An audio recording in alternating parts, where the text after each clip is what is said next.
നാം പാടിയതുപോലെ എൻ പ്രകാശമായവനെ തൻ സന്തോഷം തന്നവനെ അന്ധകാരത്തിൽ ജീവിച്ച അന്ധകാരത്തിലായിരുന്ന നമ്മെ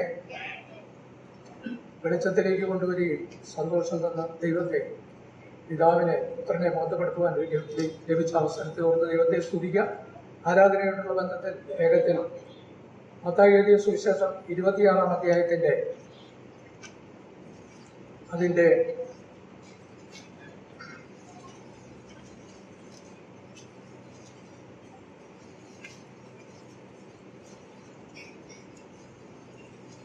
39 മുതൽ 38-39 വാക്യങ്ങൾ.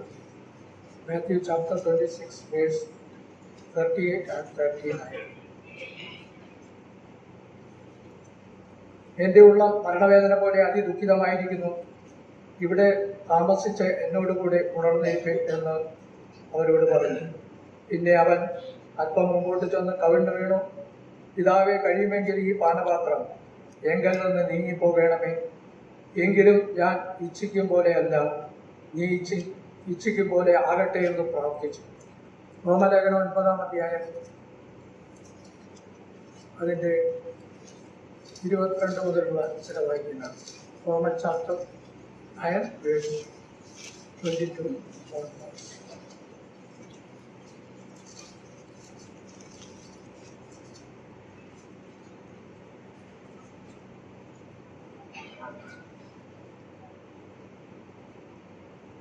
എന്നാൽ ദൈവം തന്റെ കോപം കാണിക്കുവാനും ശക്തി വെളിപ്പെടുത്തുവാനും യഹൂദരിൽ നിന്ന് മാത്രമല്ല ജാതികളിൽ നിന്ന് വിളിച്ച് തേജസ്സിനായി മുന്നൊരുക്കിയ കരുണാപാത്രങ്ങളായ നമ്മിൽ തന്റെ തേജസ്സിന്റെ ധനം വെളിപ്പെടുത്തുവാനും ഇച്ഛിച്ചിട്ട് നാശയോഗ്യമായ കോപപാത്രങ്ങളെ വളരെ ദീർഘക്ഷമയോടെ സഹിച്ചു എങ്കിൽ എന്ത്? എബ്രായ ലേഖനം അതിൻ്റെ 2-ാം അധ്യായം 10-ാം വാക്യം. Hebrew chapter 10 verse 2. Chapter 2 verse 10. സകലത്തിനെല്ലാവർക്കും സകലത്തിന് കാരണഭൂതനുമായവൻ അനേകം പുത്രന്മാരെ തേജസ്സിലേക്ക് നടത്തുമ്പോൾ അവരുടെ രക്ഷാനായകനെ കഷ്ടാനുഭവങ്ങളാൽ ഇവൻ തികഞ്ഞവനാക്കുന്നത് യുക്തം ആയിരുന്നു. ദൈവനാമത്തിന് മഹത്വമുണ്ടാകട്ടെ. റോമാലേഖനത്തിൽ നാം കണ്ടത് ആശയോഗ്യമായ കോപപാത്രങ്ങളെ കരുണാപാത്രങ്ങളായി മാറ്റുവാൻ തക്കവണ്ണം ദൈവം പ്രസാദിച്ചു. തുടർന്നുള്ള വാക്യത്തിൽ നാം കാണുന്നുണ്ട് ദൈവം നമ്മോട് കാണിച്ച കരുണയുടെ വിധങ്ങൾ. ആശയോഗ്യമായിരുന്ന കോപപാത്രങ്ങളായിരുന്ന നമ്മിൽ ചൊരിയേണ്ട ആ കോപം തൻ്റെ പുത്രൻ കർത്താവായിരിക്കുന്ന യേശുക്രിസ്തു നമുക്ക് പ്രതിഫലകരമായി ഗെത്സമന തോട്ടത്തിൽ ഏറ്റെടുത്ത ചിത്രമാണ് നാം മത്തായി എഴുതിയ സുവിശേഷം 26-ാം അധ്യായത്തിൽ കണ്ടത്.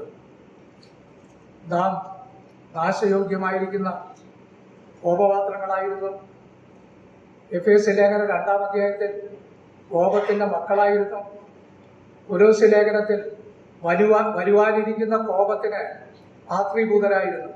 എന്നാൽ നമ്മെ രക്ഷിപ്പാൻ, നമ്മെ വീണ്ടെടുക്കുവാൻ, നമ്മോട് ജനമല്ലാത്തവനായിരുന്ന നമ്മെ ജനമായിട്ട് സ്വീകരിക്കുവാൻ, കരുണ ലഭിക്കാതിരുന്ന നമുക്ക് കരുണ നൽകുവാൻ തക്കവണ്ണം ദൈവം പ്രസാദിച്ചപ്പോൾ നമ്മുടെ കർത്താവ് സ്വപരസാലെ സ്വർഗത്തിലെ സകല മഹിമകളും വിട്ട് ഈ ഭൂമിയിലേക്ക് കടന്നു വന്നു.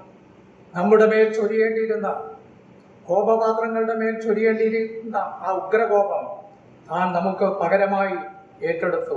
കാൽവറി ക്രൂശിൽ നമുക്ക് വേണ്ടി പരമയാഗമായി തീർന്നു. അടിക്കുന്നവർക്ക് മുതുക്, രോഗം പറിക്കുന്നവർക്ക് കവിള്, നിന്ദയ്ക്കും തുപ്പലിന്റെ മുഖം മറച്ചില്ല. അവനെ കണ്ടാൽ ആളല്ല എന്നും അവന്റെ രൂപം കണ്ടാൽ മനുഷ്യനല്ല എന്നും തോന്നുമാറ് നമുക്ക് വേണ്ടി ആയിരങ്ങളിൽ പതിനായിരങ്ങളിൽ സുന്ദരനായവൻ ഏറ്റവും വിരൂപനായി തീരപ്പെട്ടു. അതുമാത്രമല്ല, കർത്താവിന്റെ ഹൃദയം നിന്ദയാൽ തകർന്നു. ശിരസ് മുതൽ പാദം വരെ മുറിവേറ്റവനായി, എല്ലാവരാലും കൈവിടപ്പെട്ടവനായി, നിന്ദിക്കപ്പെട്ടവനായി, തിരസ്കരിക്കപ്പെട്ടവനായി, ശപിക്കപ്പെട്ടവനായി, മരത്തിന്മേൽ തൂങ്ങുന്നവനെല്ലാം ശപിക്കപ്പെട്ടവൻ എന്നുള്ള തിരുവെഴുത്ത് നിവൃത്തിയാകേണ്ടതിന് അബ്രഹാമിന്റെ അനുഗ്രഹം ജാതികൾക്ക് വരേണ്ടതിന് ക്രിസ്തു നമുക്ക് വേണ്ടി കാൽവറി ക്രൂശിൽ ശാപമായി തീർന്നു.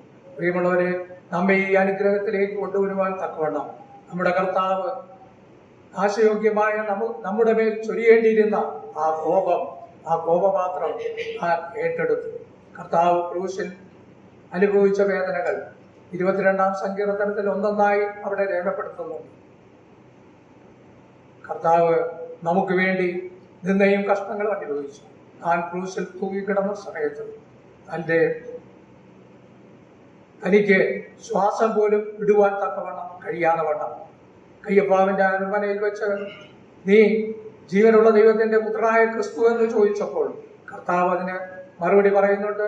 ഇനി മനുഷ്യപുത്രൻ ആകാശമേഘങ്ങളെ വാഹനമാക്കി വരുന്നത് നിങ്ങൾ കാണുമെന്ന് പറഞ്ഞപ്പോൾ ഇനി സാക്ഷികളെ കൊണ്ട് എന്താ ആവശ്യം?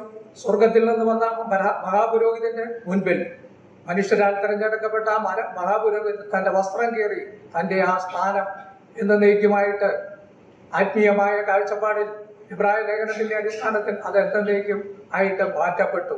അവിടെ പ്രത്യേകം നോക്കുക, അവർ അവനെ മുഖത്ത് തുപ്പി മുഷ്ടി ചുരുട്ടി കുത്തി കന്നത്തടിച്ചു, അവന്റെ രോമം പറിച്ചു എന്ന് മറ്റു സുവിശേഷങ്ങളിൽ കാണുന്നുണ്ട്. പ്രിയമുള്ളവരെ, മുഷ്ടി ചുരുട്ടി കുത്തുമ്പോൾ അതിന്റെ ചില മിനിറ്റുകൾ കഴിയുമ്പോൾ കർത്താവ് ഏറ്റ ആ പ്രകടന നിമിത്തം തനിക്ക് ശ്വാസം പോലും അനുഭവിക്കാൻ കഴിയാതെ വണ്ണം തന്റെ ശ്വാസകോശം മുഴുവനും പൂവിടിനാൽ നിറയപ്പെട്ടിരുന്നു. ക്രൂശിക്കപ്പെട്ട ഒരു വ്യക്തി മറ്റ് കള്ളന്മാരിൽ നിന്ന് വ്യത്യസ്തമായ നിലയിലായിരുന്നു യേശുവിന്റെ അനുഭവം. യേശു മാനസികവും ശാരീരികവുമായി അതിഘോരമായ നിലയിൽ പീഡിപ്പിക്കപ്പെട്ടു. മറ്റ് കള്ളന്മാർ അവരെ ക്യാപിറ്റൽ പണിഷ്മെന്റിന് വിധിക്കപ്പെട്ടു. ഒരുപക്ഷെ അവർക്ക് അവസാനമുള്ള ആഗ്രഹമുള്ള എന്തെങ്കിലും നമ്മുടെ കാലത്ത് ഇന്നത്തെ നടപ്പ് പോലെ അവരുടെ ആഗ്രഹം സാധിപ്പിച്ചു കൊടുത്തിട്ടായിരിക്കും. എന്നാൽ നമ്മുടെ കർത്താവ് അങ്ങനെയല്ല. അവൻ അവസാന തുള്ളി വരെയും നമ്മെ തേജസ്സിലേക്ക് നടത്തുവാൻ തക്കവണ്ണം നാശയോഗ്യമായ കോപപാത്രങ്ങളെ തേജസ്സിലേക്ക് നടത്തുവാൻ കഷ്ടാനുഭവങ്ങളാൽ തികഞ്ഞവനായി തീർന്നു. ശിരസ്സു മുതൽ പാദം വരെ മുറിവേറ്റവനായി ശ്വാസമെടുക്കുവാൻ പോലും കഴിയാതെ താൻ നമുക്ക് വേണ്ടി നിന്നയാൾ ഹൃദയം തകർക്കപ്പെട്ട് സകലതും നിവൃത്തിയായെന്ന് പറഞ്ഞുകൊണ്ട് നമുക്ക് വേണ്ടി രക്ഷ ഒരുക്കി ഇന്ന് ജീവനുള്ള ദൈവത്തെ നമ്മുടെ കോപം മാറി നാം ഇന്ന് പ്രിയ മക്കളായി കാണുവിൻ നാം ദൈവമക്കൾ എന്ന് വിളിക്കപ്പെടുവാൻ പിതാവ് എത്ര വലിയ സ്നേഹം നൽകിയിരിക്കുന്നു. നാശയോഗ്യമായ കോപപാത്രങ്ങളായി നാം ഇന്ന് ദൈവത്തിന്റെ പ്രിയമക്കളായി ദൈവത്തെ ആരാധിപ്പാൻ തക്കവണ്ണം കർത്താവ് നമുക്ക് വലിയ വില കൊടുത്ത് നമ്മെ വീണ്ടെടുത്ത ആ മഹാ സ്നേഹത്തെ ഓർക്കാം. അതിനുവേണ്ടി പിതാവായ ദൈവം നമ്മിൽ പ്രസാദിക്കുകയും ദൈവം കൊടുത്ത ദാനത്തെ ഓർത്ത് ദൈവത്തെ സ്തുതിക്കാം. അവന്റെ നാമം വാഴ്ത്തപ്പെടുമാറാകട്ടെ. ആമേൻ.